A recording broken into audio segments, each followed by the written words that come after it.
여러분 무엇이든지 시작이 참 중요하잖아요. 오늘 예배가 그래서 더 중요한 것 같습니다. 오늘 여러분 말씀에 더 집중하셔서 새해 첫 주일 하나님 주시는 말씀에 큰 은혜가 있고 또 도전이 있고 이 말씀이 우리 삶에 힘이 될 수 있기를 축복합니다. 무엇보다 이렇게 새해 첫 주일 예배를 드릴 수 있게 하신 하나님 앞에 감사를 드리면서 또 올 한 해 우리 교회 많은 예배가 있겠죠. 주일 예배뿐만 아니라 또 주중 예배도 많이 있을 때 그 예배에서 가장 중요한 것이 있다면 모든 예배는 하나님이 받으실 만한 예배가 되어야 된다.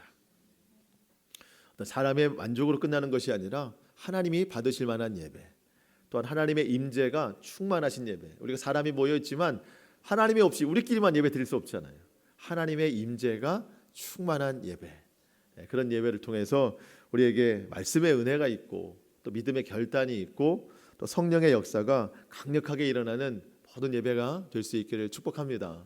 또 저와 여러분의 모든 삶에는 좀 그런 일이 일어났으면 좋겠는데, 뭐냐면 사도 바울이 데살로니가 교회를 생각할 때마다 세 가지가 기억이 나서 칭찬했다고 하는데, 그 첫 번째가 믿음의 역사, 사랑의 수고, 소망의 인내, 이렇게 세 가지를 기억할 때 너무 감사했다고 그래요.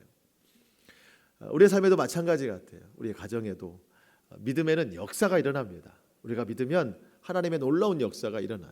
그래서 올 한 해 우리가 믿음의 성장을 이루어서 그 하나님께서 이루시는 놀라운 역사를 저와 여러분이 좀 다 경험했으면 좋겠고, 특별히 주님께서 말씀하시는 이 사랑의 수고가 있어야 됩니다. 말씀의 순종이 있어야 돼요. 그러면 주님이 참 기뻐하시죠.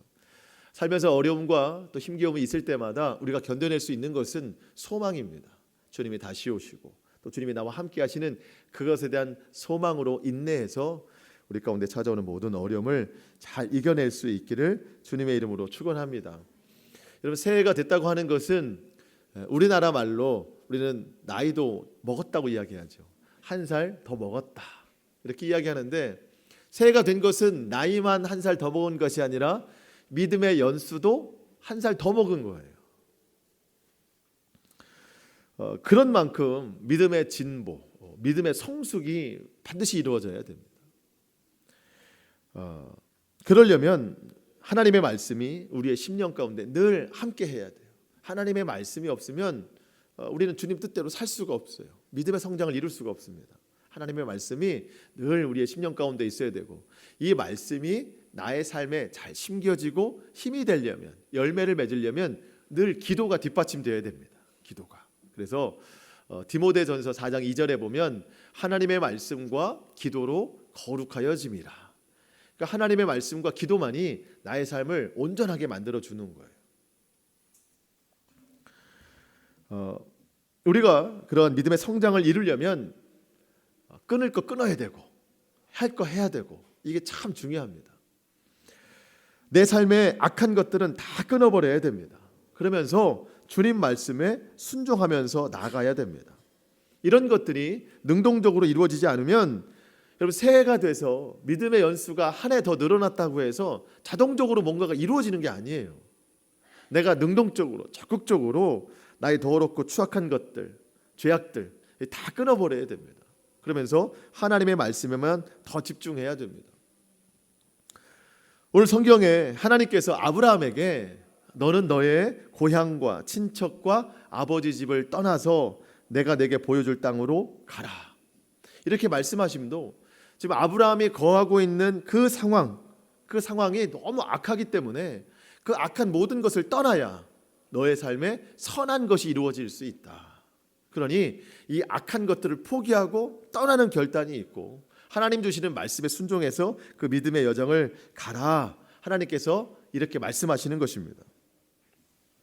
오늘 우리에게도 좀 이러한 믿음의 결단이 일어날 수 있기를 축복합니다. 여러분, 우리가 성경에서 많은 믿음의 선진들을 보잖아요. 그 중에 누가 가장 탁월한 믿음의 사람일까 생각해 보면 누구일까요? 저도 한번 생각을 해봤는데 생각나는 사람들은 있지만 누구 한 사람이라고 제 입술로 이야기하기에는 다른 분들에게 죄송해서 한 사람을 딱 뽑는 것이 좀 그렇더라고요. 나중에 천국 가서 왜 그때 그 사람만 생각했느냐 또 이렇게 말할 수도 있는 것이죠. 성경 안에는 참 믿음의 선진들이 많이 있습니다. 훌륭한 믿음의 사람들이 많이 있어요. 그렇지만 믿음의 조상이다, 이런 말을 들을 수 있는 사람은 한 사람이었어요. 그게 누구예요? 아브라함이었어요. 아브라함. 물론 성경에 믿음의 조상이라는 5글자가 딱 표현되지는 않았습니다. 근데 그와 같은 비슷한 표현들이 좀 있는데, 로마서 4장 11절에 보니까 아브라함을 믿는 모든 자의 조상이 되어라고 표현했어요. 또 로마서 4장 18절에 보니까 아브라함이 바랄 수 없는 중에 바라고 믿었으니 이는 내 후손이 이 같으리라 하신 말씀대로 많은 민족의 조상이 되게 하려 하심이라. 이렇게 좀 약간 비유적으로 아브라함이 믿음의 조상이라는 말을 로마서에서는 기록하고 있습니다. 얼마나 그 믿음이 대단하길래 믿음의 조상이 될까요? 아브라함의 믿음. 하나님께서 그에게 오늘 본문에 축복하실 때 내가 너로 큰 민족을 이루고 내게 복을 주어서 내 이름을 창대하게 하리니 너는 복이 될 것이다. 옛날 성경으로 보면 너는 복의 근원이다. 여러분, 어느 정도 믿음이 돼야 이런 말을 들을 수 있을까요? 하나님 앞에. 자, 그런 거 보면 아브라함의 믿음이 정말 대단한가 보다. 우리는 거기에 비하면 정말 범접할 수 없는가 보다, 이렇게 말할 수 있을 것 같지만 그렇지 않다는 것을 오늘 말씀드리려고 하는 겁니다. 하나님께서 아브라함을 축복하신 오늘 이 축복의 말씀이 아브라함에게 그것을 받을 만한 믿음이 있어서 하신 것이 아니라 이런 축복의 말씀을 받을 만한 믿음이 되라는 결단을 촉구하시면서 주신 말씀이에요. 하나님께서 오늘 우리에게도 이런 믿음의 결단을 촉구하시면서 오늘 동일한 말씀을 우리에게 주시는 거예요. 내가 너로 큰 민족을 이루고 내게 복을 주어 내 이름을 창대하게 하리니 너는 복이 될지라. 여러분에게 주시는 말씀이라고요. 아멘. 부흥사들이 꼭 그러죠. 아멘 하시는 분만 복 받으시기 바랍니다. 꼭 그러시죠. 그러면서 뒤에 아멘 하면 앞에 것만 하신 분만 뭐 이러면서 또 하는데, 우리가 잘 들어야 돼요. 하나님이 우리에게 주시는 말씀입니다. 너를 축복하는 자에게는 내가 복을 주고 너를 저주하는 자에게는 내가 저주하리니 땅의 모든 족속이 너로 말미암아 복을 얻을 것이라. 하나님께서 오늘 우리에게 이러한 축복의 메시지를 주신다는 거예요. 우리가 이러한 축복의 메시지 받고 나서 정말 이러한 복을 받을 만한 그 믿음의 성장이 우리 가운데 일어나야 될 것입니다.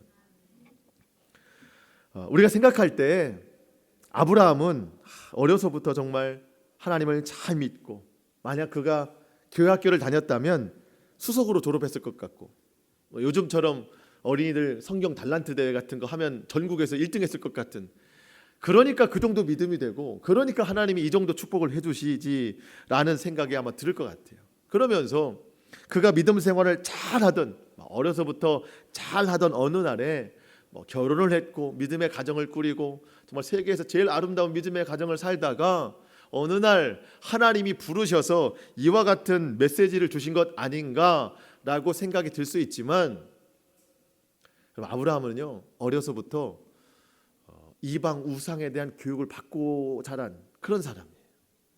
이방신을 믿는 그 가정에서 태어났고 그런 가정에서 살았어요. 아브라함은. 오늘 말씀은요 여러분들이 잘 집중하시지만 오늘 조금 더 집중하셔야 돼요. 왜냐하면 좀 낯선 이름들 좀 나오고 낯선 지명이 나오거든요. 하지만 중요하기 때문에 말씀을 좀 드리는 거니까 여러분 오늘은 조금 더 초집중하셔서 이 말씀을 좀 잘 따라오셨으면 좋겠습니다. 하나님께서 오늘 우리에게 주시는 메시지가 참 분명한 것 같아요. 여러분, 아브라함의 아버지의 이름이 데라입니다. 데라. 11장 31절 우리가 아까 읽었는데요. 거기에 보면 이 아브라함의 가족의 어떤 모형이 좀 나와요. 그러면서 그가 지금 어디에 살고 어디로 지금 가려고 떠나고 있는지 그 지명 이름도 다 나옵니다.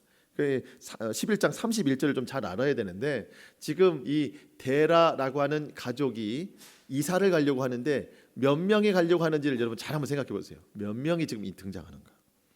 자, 31절 제가 읽어보겠습니다. 데라가 그 아들 아브라함과 하란의 아들인 그의 손자 롯과 그의 며느리 아브라함의 아내 사레를 데리고 갈대아인의 우르를 떠나 가나안 땅으로 가고자 하더니 하란에 이르러 거기 거류하였으며. 제가 빨리 읽지 않았는데 좀 헷갈리시죠? 자, 이 아브라함의 아버지가 데라입니다. 자, 데라가 가장이에요. 자, 데라 한 명이 등장했습니다. 아들이 누구라고요? 아브라함입니다. 아브라함. 이 데라에게는 아들들이 또 있었는데 지금 여러분 표정 보니까 굳이 이름을 제가 얘기하면 더 헷갈릴 것 같아가지고 그 이름은 얘기하지 않겠습니다. 지금 데라와 함께 아들 아브라함이 있습니다. 아브라함이 결혼했어요. 부인 이름이 누구예요? 사레. 아직은 사레입니다. 이제 이름이 바뀌어서 사라가 되지만 사레입니다. 두 명, 이제 세 명이 됐죠. 그 다음에 하나가 있는데 데라의 손자 누구예요? 롯. 데라의 손자예요. 그러니까 데라의 아들이 또 있었는데 이 아들이 그만 아버지보다 먼저 세상을 떠났어요. 그래서 그 손자인 롯을 그의 할아버지인 데라가 데리고 사는 거예요.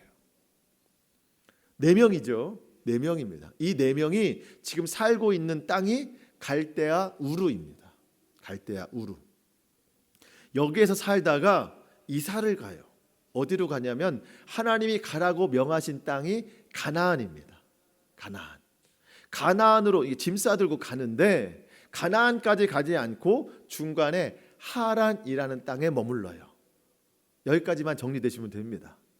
갈대아 우르에서 떠나서 가나안으로 가야 되는데 중간에 하란에서 머물러서 거기서 살게 되는 거예요. 4사람이.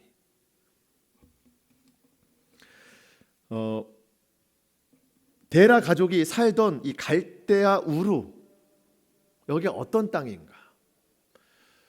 오늘 성경에서는 표현이 되지 않지만 후대에 여호수아서에 보면 여호수아가 이제 이스라엘 백성들을 데리고 가나안 땅에 들어가잖아요. 이제 거기서 이제 잘 살다가 나이가 많아서 여호수아가 죽게 됩니다. 그때 백성들에게 마지막 고별 설교를 할 때 이스라엘을 하나님이 어떻게 이끌어 주셨는가를 세세하게 설명을 하면서 그 마지막 그 설교에 이런 내용을 포함시킵니다. 여호수아 24장 2절에 여호수아가 모든 백성에게 이르되 이스라엘의 하나님 여호와께서 이같이 말씀하시기를 옛적에 너희 조상들 곧 아브라함의 아버지 나홀의 아버지 데라가 강 저쪽에 거주하여 다른 신들을 섬겼으나. 데라가 다른 신들을 섬겼다. 어디서? 갈대아 우르에서. 제가 아까 말씀드린 것처럼 아브라함은 어려서부터 다른 신들을 섬기는 아버지 밑에서 교육을 받았어요. 이방신을 섬기는 그 교육 아래에서 살았습니다. 이방신을 섬기는 사람들의 특징이 있는데 이방신의 그 모형, 그 작은 모형을 늘 품에 지니고 다니죠. 뭐 나무로 깎아서 주머니에 넣고 다닌다든가. 아마 아브라함도 그랬을 거예요. 아버지가 이방신을 섬기는데 그의 가족이 당연히 다 헛된 신을 섬기는 게 당연하죠. 그 당시엔 더 그랬죠. 물론 아브라함이 하나님을 믿기는 했습니다. 데라도 마찬가지였어요. 일정 부분 하나님을 알고 믿기는 했지만 사실상 그들이 더 믿었던 것은 다른 신들이었어요. 다른 우상들이었습니다. 그렇게 전적으로 이방신을 섬기던 것이 데라의 가정이었습니다. 그렇게 잘 살고 있던 이 가족이 왜 갈대아 우르를 떠나려고 하는가? 하나님께서 그 가정에게 특별한 부르심을 주신 거예요. 떠나라. 그 부르심에 가장 강력하게 반응한 것이 아브라함입니다. 여러분, 갈대아 우르라는 이 우르라는 단어가 빛이라는 뜻인데 그만큼 이 갈대아 우르는 빛이 드러난, 그러니까 아주 좋은 땅이라는 거예요. 풍요로운 땅, 기름진 땅, 풍요로운 열매가 가득한 그런 땅이에요. 살기가 너무 좋은 땅이에요. 산업의 중심지입니다. 여러분, 그 땅에 살고 있는 사람은 아무도 그 땅을 떠나려고 하지 않아요. 그런데 왜 그 땅에 살고 있던 데라의 가족이 그 땅을 떠나려고 하는가? 하나님께서 그 땅에 살고 있는 데라와 아브라함과 그 가족 모두에게 떠나라 말씀하셨기 때문입니다. 그런데 성경에는 잘 기록이 되지 않았는데 이 부르심을 가장 강력하게 받은 것이 아브라함이라는 겁니다. 그 부르심이 오늘 본문 12장 2절과 똑같은데, 자, 여러분 헷갈리실 것 같은데 결국 하나님께서 너는 너의 본토, 친척, 아버지의 집을 떠나라. 하나님께서 아브라함에게 이 말씀을 주셨는데 이 말씀은 결국 2번 하셨다는 거예요. 이걸 알고 가셔야 됩니다. 2번 하셨다. 첫 번째는 어디서 하셨느냐? 갈대아 우르에 있을 때 한 번 하신 거예요. 먼저는. 근데 구약에는 그 말씀이 기록이 되지 않았습니다. 이 말씀은 신약에 와서 기록이 됐어요. 사도행전 7장에 보면 초대교회 첫 번째 순교자가 누구죠? 스데반의 이야기가 나옵니다. 스데반이 복음을 전하다가 많은 사람들로 하여금 핍박을 받습니다. 돌로 이제 쳐 죽임을 당하죠. 그때 마지막까지 스데반은 하나님의 말씀을 선포하는데, 구약에 하나님께서 이스라엘을 어떻게 이끌어 주셨고 또 그 구속사적인 의미에서 예수님이 왜 우리에게 구세주로 오셨는가를 이제 설교를 하는 거예요. 그 스데반의 마지막 설교 중에 이런 말을 하는데 여러분 잘 들어보세요. 사도행전 7장 2절에 자, 스데반이 이르되 여러분 부형들이여 들으소서. 핍박하는 자들에게 말하는 거예요. 우리 조상 아브라함이 하란에 있기 전에 메소포타미아에 있을 때에 영광의 하나님이 그에게 보여 이르시되 내 고향과 친척을 떠나 내가 내게 보일 땅으로 가라 하시니 아브라함이 갈대아 사람의 땅을 떠나 하란에 거하다가 그의 아버지가 죽음에 하나님이 그를 거기서 너희 지금 사는 이 땅으로 옮기셨느니라. 자, 하나님께서 아브라함에게 내 고향과 친척을 떠나 내가 내게 보여줄 땅으로 가라 이 말씀을 하셨는데 어디서 하셨느냐? 갈대아 사람이 사는 땅, 갈대아 우르에 있을 때 하나님이 이 말씀을 하셔서 아브라함이 그 땅을 떠나 어디로 가요? 하란으로 가더라. 이해되시죠? 네. 좀 있으면 이해가 또 됩니다.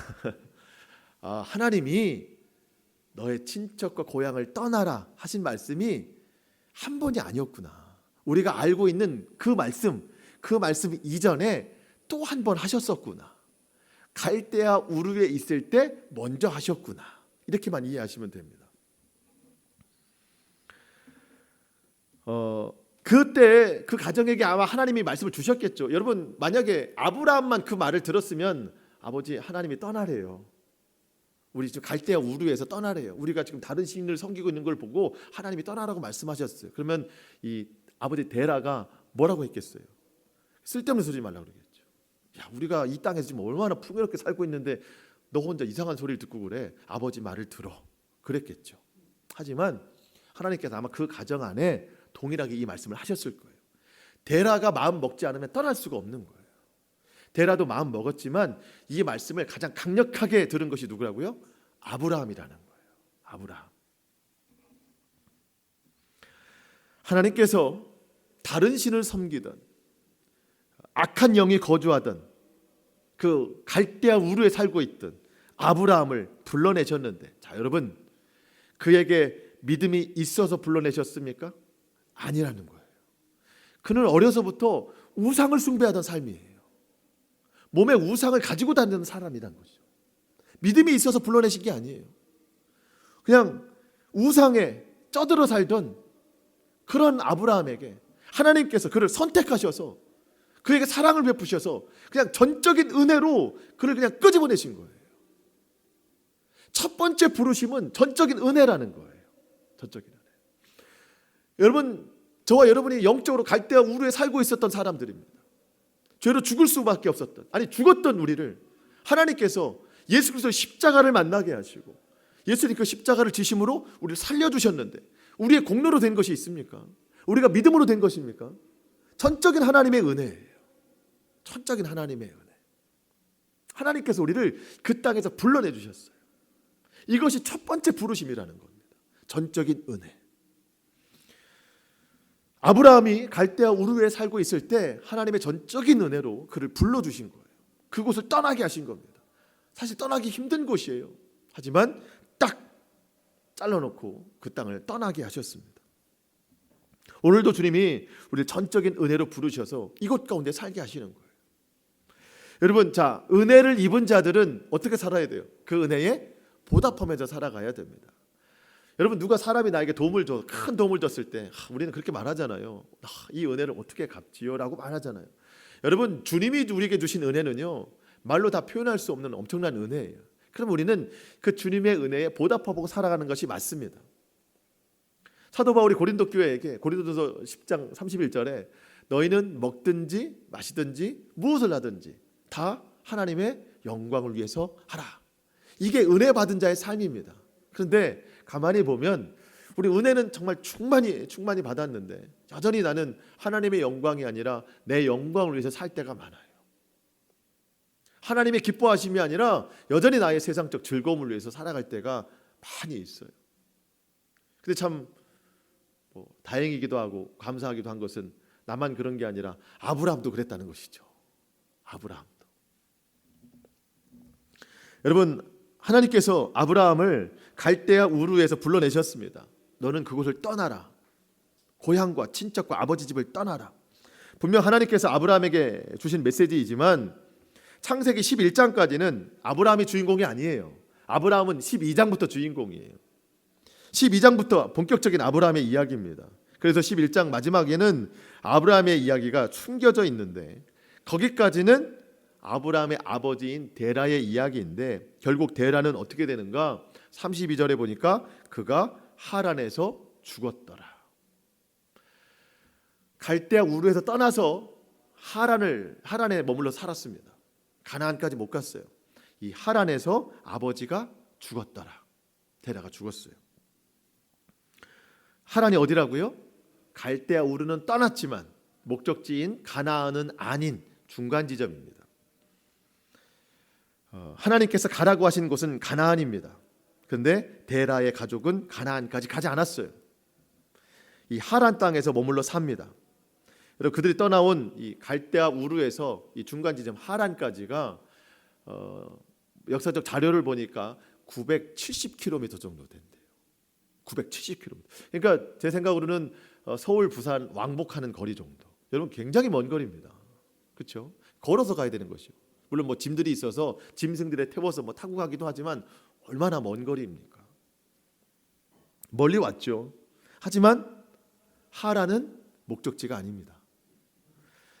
하란이라는 땅 역시 그들이 떠나왔던 이 갈대아 우르만큼이나 풍요로운 땅입니다. 교통과 상업의 중심지예요. 하란도. 아마 그런 생각했던 것 같아요. 하나님께서 갈대아 우르를 떠나라고 하셨으니 우리는 떠났어.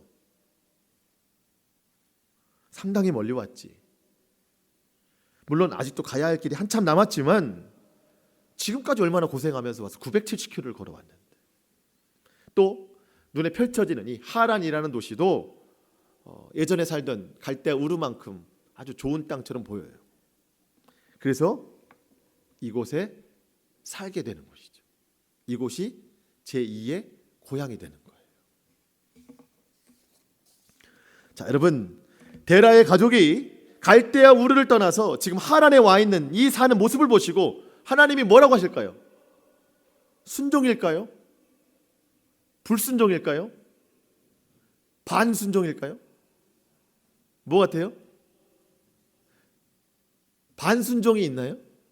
순종이면 순종이고 불순종이면 불순종이지 반순종은 없습니다. 반까지 왔는데 여러분 불순종이라고 말하는 거예요. 하나님은 불순종이라고. 돌아갈 여지를 남겨놓은 것은 불순종입니다. 끝까지 가지 않은 것은 불순종이라는 거예요.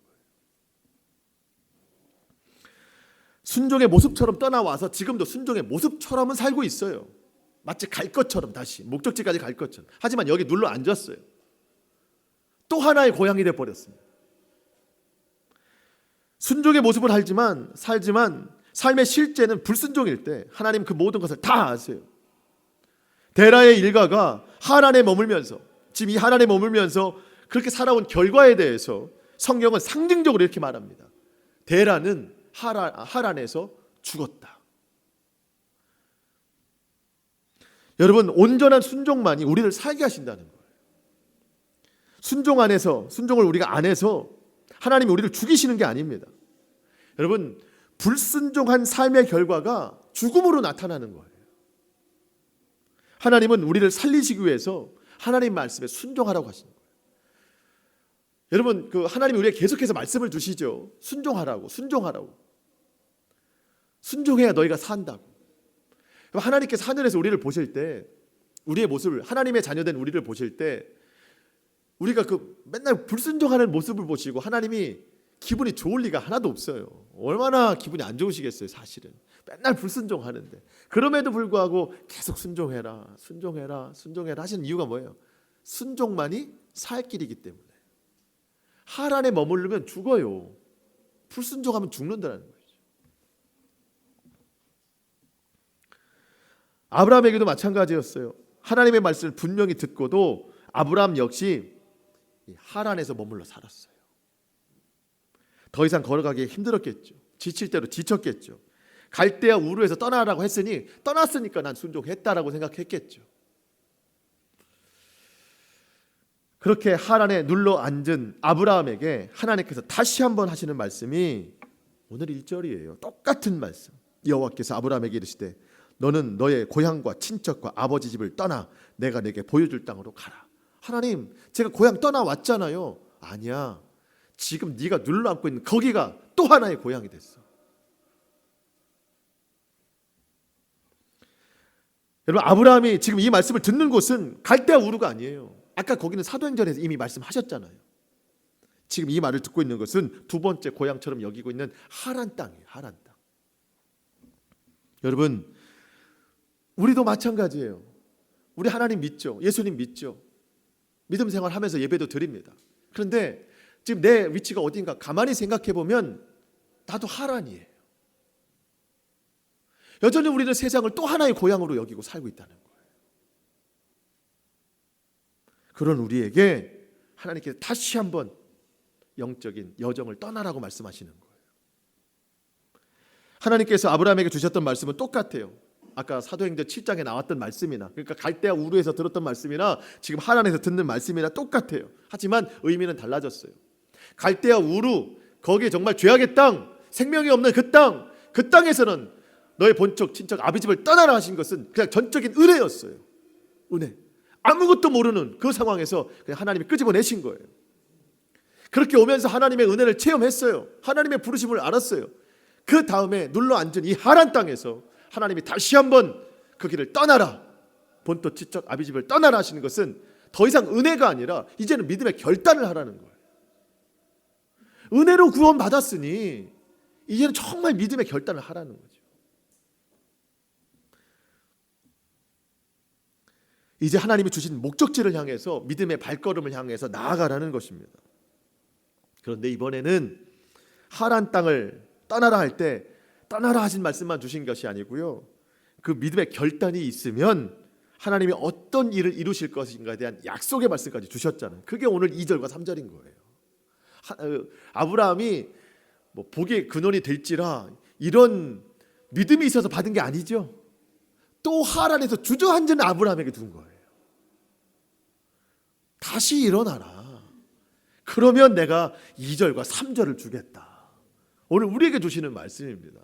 여러분, 2절 3절 같이 읽어보겠습니다. 12장 2절 3절 시작. 내가 너로 큰 민족을 이루고 내게 복을 주어 내 이름을 창대하게 하리니 너는 복이 될지라. 너를 축복하는 자에게는 내가 복을 내리고 너를 저주하는 자에게는 내가 저주하리니 땅의 모든 족속이 너로 말미암아 복을 얻을 것이라 하신지라. 아멘. 여러분, 복이 되시기 바랍니다. 복의 근원이 되시기 바랍니다. 하나님이 오늘 우리에게 이 말씀을 주시는 거예요. 우리는 가끔 그런 생각해요. 믿음의 결단을 하면서 그래, 내가 정말 온전히 믿음으로만 살아가 보자. 그런데 그 생각 끝에 또 꼬리를 무는 생각이 있어요. 근데 내가 그렇게 살았다가는 왠지 좀 답답할 것 같고, 삶이 재미없을 것 같고, 내가 믿음으로만 살아? 그러면 세상 사람들한테 막 무시당할 것 같고, 재미없을 것 같고, 무엇보다 가장 크게 드는 생각은, 아니 믿음으로만 살면 왠지 가난하게 살 것 같고 그런 생각이 막 꼬리에 꼬리를 무는 거죠. 지금 이제. 그래서 내가 이제 툭 터놓고 믿음 생활을 못하는 게 바로 그런 이유예요. 하고자는 하지만 결과가 조금 안 좋을 것 같은. 근데 여러분, 그렇다면 오늘 이 하나님의 이 약속의 말씀은 뭔가요? 우리에게 복이 된다고 말씀하셨는데, 여러분 이 말씀은 아브라함에게만 주시는 말씀인가요? 그렇다면 성경에서 나에게 해당되는 말씀은 과연 무엇이 있겠습니까? 여러분, 성경은 다 저와 여러분을 향한 말씀입니다. 오늘 이 축복의 메시지도 저와 여러분을 향한 말씀이에요. 오늘 나의 믿음이 어디에 있습니까? 여전히 갈대아 우르에 있습니까? 아니면 거기는 떠났지만 지금 하란에 머물러 있습니까? 저와 여러분 중에 누구든지 아니요 저는 하나님이 말씀하신 가나안 땅까지 갔습니다라고 자신있게 말할 수 있는 사람은 아무도 없을 거예요. 내 믿음이 그래도 하란에 있습니다. 저는 떠나왔고 지금 믿음 생활을 하고 있습니다. 여러분, 내 믿음이 하란에 있다고 해서 여러분 만족스러우신가요? 영적인 거리로 보면은요, 하란은 가야 할 가나안 땅보다 떠나온 갈대아 우르가 훨씬 더 가까워요. 영적인 범위로 보면 우리는 언제라도 거기로 돌아갈 수 있는 사람. 순종이면 순종이지 반 순종이 없고, 믿음이면 믿음이지 반 믿음도 없습니다. 여러분, 예를 들어서 여러분과 누가 뭐 어떤 약속을 했어요. 아주 친한 관계에 약속을 했어요. 근데 약속 다 지켜놓고 뭐 하려고 하는데 갑자기 그 사람이 친절하게 나는 당신을 반만 믿어요 라고 말한다면, 여러분 그 다음부터 그 사람과 어떻게 대화를 하겠어요? 정말 뭐 다 이야기할 수 있겠습니까? 하나님, 제가 하나님 믿습니다.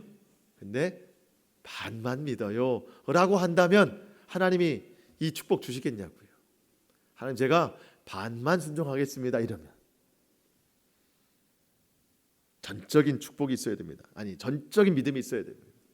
전적인 순종이 있어야 됩니다.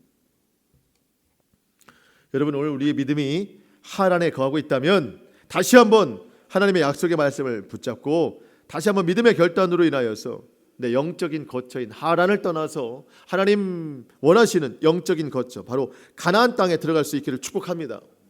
하나님이 우리에게 오늘 이 축복의 메시지를 주셨다고 해서 우리에게 달라지는 것은 하나도 없어요. 여러분, 뭐 오늘 예배 끝나고 가실 때 뭐 제가 여러분에게 뭘 주지 않, 뭐 주보 한 장 들고 가는 거지, 제가 뭐 여러분에게 주지 않아요. 똑같아요. 상황은 우리가 들고 갈 수 있는 것은 딱 하나예요. 뭔가요? 하나님의 말씀. 하나님의 말씀. 아브라함이 결단했습니다. 갈대아 우르에서 떠나와서 그냥 살다가 주저앉아 있을 때 하나님이 다시 한번 동일한 말씀으로 떠나라 할 때 아브라함이 가지고 갔던 것은 하나님의 말씀이었습니다.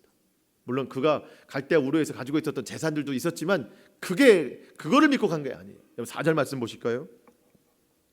이에 아브라함이 여호와의 말씀을 따라갔고 롯도 그와 함께 갔으며, 아브라함이 어디를 떠나요? 이제 하란을 이제 떠납니다. 이제 하란을 떠나요. 75세에. 기록으로 보면 하란에서 한 10여 년 이상을 살았대요. 거기서 이제 떠나는 겁니다.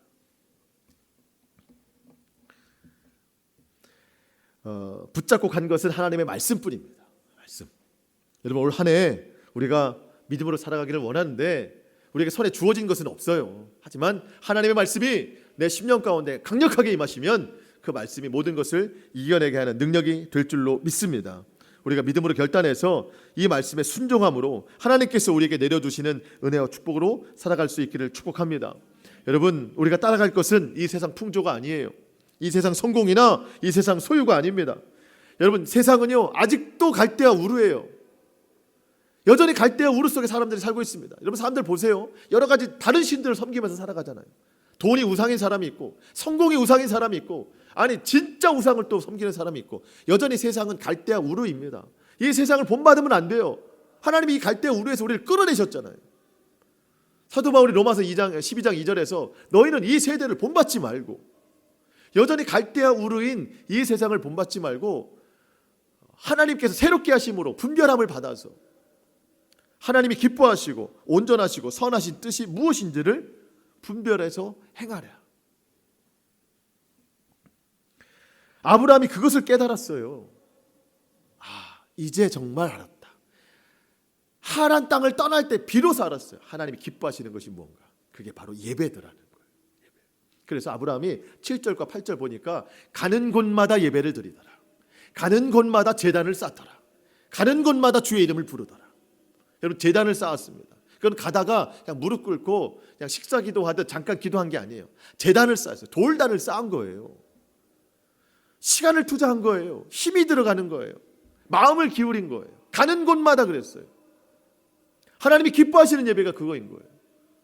여러분, 오늘 하란 땅을 떠나기로 결심하는 저와 여러분에게 하나님이 정말 기뻐하시는 무엇인가를 잘 알아야 됩니다. 예배. 여러분, 예배는요, 그저 시간 있을 때 나와서, 건강 있을 때 나와서, 그냥 하나님 앞에 소원이 있을 때 나와서 드리는 게 아니에요. 예배는 시간을 드리는 거예요. 마음을 드리는 거예요. 돌단을 쌓듯 힘을 드리는 거예요. 그것이 하나님이 진정 받기 원하시는 예배라는 겁니다. 그럴 때 하나님께서 우리에게 말씀을 주시죠. 말씀을. 그러면 아브라함이 뭘 따라갔다고요? 말씀을 따라갔다고요. 한 걸음 한 걸음 하나님의 말씀 한 구절 한 구절을 깔아놓고 갔어요. 그걸 밟고 간 거예요. 우리가 시간을 들여서 힘을 다해서 하나님 앞에 예배를 드리면 하나님 우리에게 말씀을 주시는데 그 말씀이 당장 내일 살아갈 길이 되는 거예요. 그 길을 또 밟고 가는 것이죠. 그게 우리에게 참 힘과 능력 아니겠습니까? 여러분, 올 한 해 하나님 앞에 온전한 예배를 드릴 수 있기를 결단하시기를 축복합니다. 내가 정말 잘 살아가려면 길이 보여야 되는데 말씀이 있어야 그 길을 따라가죠. 온전한 예배를 드려야 됩니다. 말씀을 마치겠습니다. 여러분, 새해 첫 번째 주일이잖아요. 오늘이 무엇을 결심하시겠습니까? 내가 갈 때 우리는 떠나왔지만 여전히 나는 하란 땅에 머무르고 있을 때 주님이 똑같은 음성으로 다시 한번 똑같이 말씀하세요. 너의 친척과 아버지와 고향을 떠나라. 지금 내가 고향처럼 여기고 있는 이 세상의 악한 것들을 끊어버려라. 세상 즐거움에서 이제 벗어나라. 진짜 믿음의 길을 걸어가라. 오늘 주신 말씀이 또 이 한 주간 살아가야 할 생명의 길입니다. 올 한 해 또 우리가 밟고 지나가야 할 생명의 길입니다. 오늘 말씀을 잊지 말고 우리가 날마다 우리 입술로 오늘 말씀을 좀 읊조리면서 살아가야 됩니다. 그러면서 살면서 하나님이 순종을 요구하실 때가 있으면 기꺼이 순종해야 돼요. 반순종은 없어요. 하나님까지만 가면 안 돼요. 끝까지 가는 순종이 있어야 됩니다. 그러면 하나님께서 2절과 3절의 축복을 반드시 주실 줄 믿습니다. 여러분, 순서 꼭 지키세요. 1절을 해야 4절을 해야 2절 3절이지. 하나님, 제가 2절 3절 해주시면 1절 4절 하겠습니다. 자꾸 순서하면 안 돼요. 아셨죠? 1절과 4절이 있어야 돼요. 말씀을 따라 먼저 가면 하나님께서 반드시 우리에게 복을 주시는 그 놀라운 능력을 허락하여 주실 줄 믿습니다. 이 믿음으로 결단하는 올 한 해 우리의 모든 믿음과 예배 생활 될 수 있기를 주님의 이름으로 축원합니다. 아멘. 기도하시겠습니다.